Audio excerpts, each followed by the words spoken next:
बिस्मिल्लाहिर्रहमानिर्रहीम। अस्सलाम वालेकुम स्टूडेंट्स, मैं आप लोगों का biology instructor Shahbaz Hasan biology के एक नए टॉपिक के साथ आपके सामने हाजिर हूँ। स्टूडेंट, लास्ट लेक्चर में हमने कैरियर्स इन बायोलॉजी को डिस्कस किया था कि एक बायोलॉजी का स्टूडेंट जिसने एफएससी बायोलॉजी के साथ की हो वो किस फील्ड में जा सकता है, कौन कौन से प्रोफेशंस को अडॉप्ट कर सकता है। तो आज भी हमारा उन्हीं प्रोफेशंस का एक टॉपिक है जो कि हमारी बुक में मेंशन्ड है साइड बॉक्स में, मोर कैरियर्स इन बायोलॉजी के नाम से।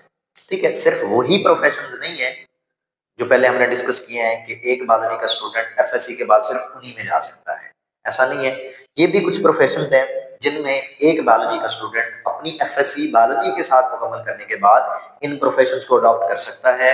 ठीक है, और फर्दर उनमें बैचलर डिग्री करके, मास्टर करके फर्दर जॉब्स ऑफर अपॉर्चुनिटीज को भी अवेल कर सकता है। आज का हमारा जो पहला टॉपिक है वो है जी वेटरनरी मेडिसिन।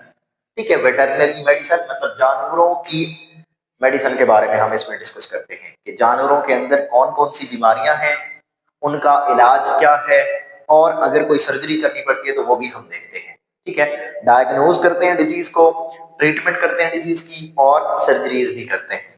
ठीक है, यहाँ पर कौन कौन से काम किए जाते हैं जी? डायग्नोसिस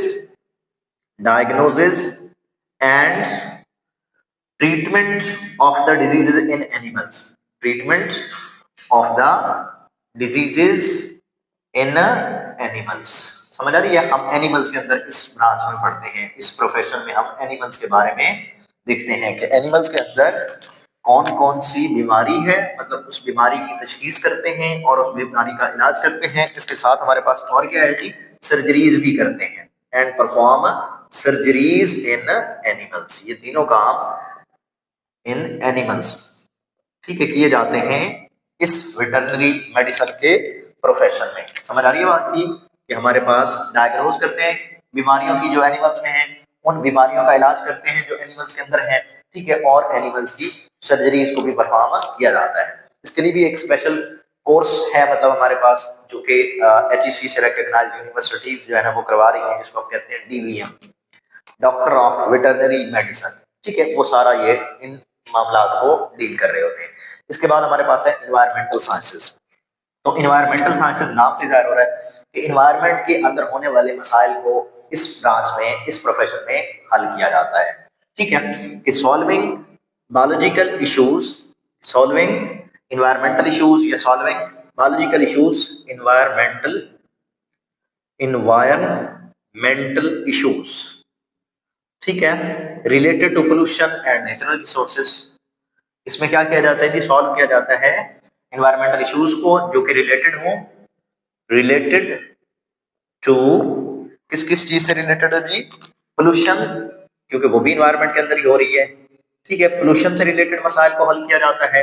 एंड नेचुरल रिसोर्सेज, अगर हमारे नेचुरल रिसोर्सेज की कमी हो रही हो तो उनके मसाइल को भी, क्योंकि ये मसाइल किस में है? इन्वायरमेंट में आ रहे हैं, तो हम इन्वायरमेंटल साइंसेज में उन इश्यूज को हल करते हैं जो कि मतलब पोल्यूशन का सबब बन रहे हो। ठीक है, नेचुरल रिसोर्सेज की डिस्ट्रॉयनेस का सबब बन रहे हो, मतलब उनके खात्मे का सबब बन रहे हो। तो ऐसे मसाइल को इस प्रोफेशन में सॉल्व किया जाता है।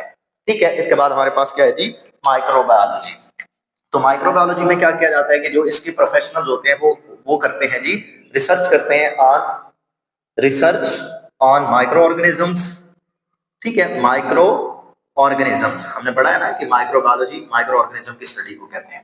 ठीक है, तो इसके अंदर क्या किया जाता है? रिसर्च की जाती है माइक्रो ऑर्गेनिजम्स को, एंड टू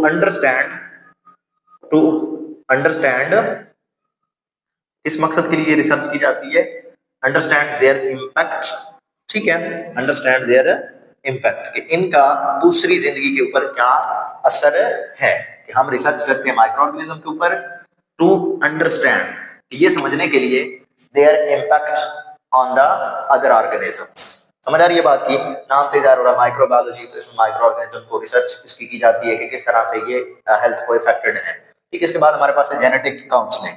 इसमें क्या होता है कि सपोर्ट फ्राहम की जाती है, providing support to the people, support to the people, लोगों को यहाँ पर सहूलत मुहैया की जाती है, मदद की जाती है। ठीक है, on genetic condition and testing. Genetic conditions के ऊपर उनको समझाया जाता है, उनको हिदायत दी जाती हैं, ठीक है, और इसके साथ साथ टेस्टिंग भी की जाती है जीन्स की, ठीक है। समझ आ रही है बात की जेनेटिक काउंसलिंग कि किस तरह से मतलब हमारे जो जीन्स हैं वो ट्रांसफर हो रहे हैं और किस तरह से हमें उनको जो है ना वो डील करना चाहिए। तो ये सब कुछ जिसमें किया जाता है उसको हम जेनेटिक काउंसलिंग कहते हैं। ये भी एक प्रोफेशन है जिसमें प्रोफेशनल्स लोगों की मदद करते हैं कि किस तरह से जेनेटिक कंडीशन अगर कोई भी डेवलप होती है, कोई भी बीमारी जीन्स की वजह से हो रही है, तो उसको कैसे टैकल करना है, ठीक है। तो ये सारा कुछ हम इस जेनेटिक काउंसलिंग में कर रहे होते हैं। इसके बाद हमारे पास है न्यूट्रिशन एंड डाइटेटिक्स, ठीक है, इसके साथ बहुत गहरा ताल्लुक है मेरा, ठीक है। न्यूट्रिशन एंड डाइटेटिक्स में क्या किया जाता है, यहाँ पर एडवाइस किया जाता है लोगों को, advising on proper dietary habits, proper dietary habits, ठीक है, dietary habits to improve the health या to promote the health, to promote health, कि लोगों को इस बात की आगाही दी जाती है, लोगों को इस बात के लिए मशवरा दिया जाता है कि अगर आप अपनी सेहत को अच्छा रखना चाह रहे हैं तो अपनी जो डाइटरी हैबिट्स हैं उनको प्रॉपर रेगुलरली, हमारी जो रोजमर्रा की खुराक है उसको प्रॉपर डाइट से प्रॉपर टाइम पे आपने इस्तेमाल करना है। इस तरह से हम अपनी हेल्थ को मेंटेन रख सकते हैं। इसके बाद हमारे पास जो प्रोफेशन है वो है जी public health. Public health, public means मतलब कम्युनिटीज के अंदर रहने वाले जो लोग हैं, यहाँ पर क्या किया जाता है जी, improving the health of communities, improving the health of communities, ठीक है, किस तरह से हम कम्युनिटीज की हेल्थ को इंप्रूव कर सकते हैं, ठीक है, बाय थ्रू या बाय थ्रू एजुकेशन, एजुकेशन के जरिए से, पॉलिसी मेकिंग के जरिए से कि हम ऐसी पॉलिसी बनाएं जिसमें कुछ रूल्स एंड रेगुलेशंस हो और जिसको लोग जो कम्युनिटीज के अंदर रहते हैं वो फॉलो करेंगे, तो उनकी हेल्थ को जो है ना वो बेहतर किया जा सकेगा या उनकी जो हेल्थ है वो बेहतर रहेगी, ठीक है, पॉलिसी मेकिंग के जरिए से और रिसर्च के जरिए से, एंड रिसर्च कि हम इन जराए से कम्युनिटीज के अंदर रहने वाले जो लोग हैं उनकी हेल्थ को इंप्रूव कर सकते हैं, उनकी सेहत को बेहतर कर सकते हैं, ठीक है स्टूडेंट। इसके बाद हमारे पास है जी बायोमेडिकल इंजीनियरिंग। इंजीनियरिंग में हम इक्विपमेंट की तैयारी करते हैं, बायोमेडिकल मतलब बायोमेडिकल के अंदर इस्तेमाल होने वाले, ठीक है। यहाँ पर हम क्या करते हैं, designing and making the medical equipments to improve the patient care. इस प्रोफेशन में हम क्या करते हैं जी, हम डिजाइन करते हैं, डिजाइनिंग एंड मेकिंग, और हम बनाते हैं, क्या बनाते हैं जी, मेडिकल इक्विपमेंट्स, मेडिकल इक्विपमेंट्स के ऐसे आलात बनाते हैं जिससे क्या होता है, to improve the patient care, to improve the patient care.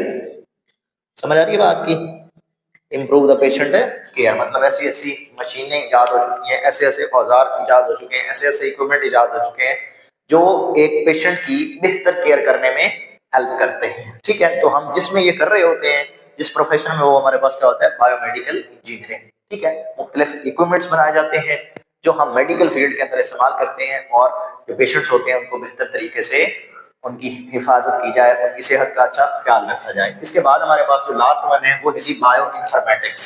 Bio informatics, यहाँ पर क्या किया जाता है जी, एनालिसिस किया जाता है बायोलॉजिकल डाटा का, analysis of biological data, biological data by using computational tools, by using computational tools, कि हम कंप्यूटेशनल टूल्स को इस्तेमाल करके हम क्या करते हैं जी, किसी भी बायोलॉजिकल डाटा का एनालिसिस करते हैं, उसका तज्जिया करते हैं, ठीक है, उसकी रेशियो, उसकी प्रोपोर्शन, ये सारा कुछ हम जिस फील्ड के अंदर, जिस प्रोफेशन के अंदर कर रहे होते हैं वो हमारे पास होता है जी बायो इन्फॉर्मेटिक्स।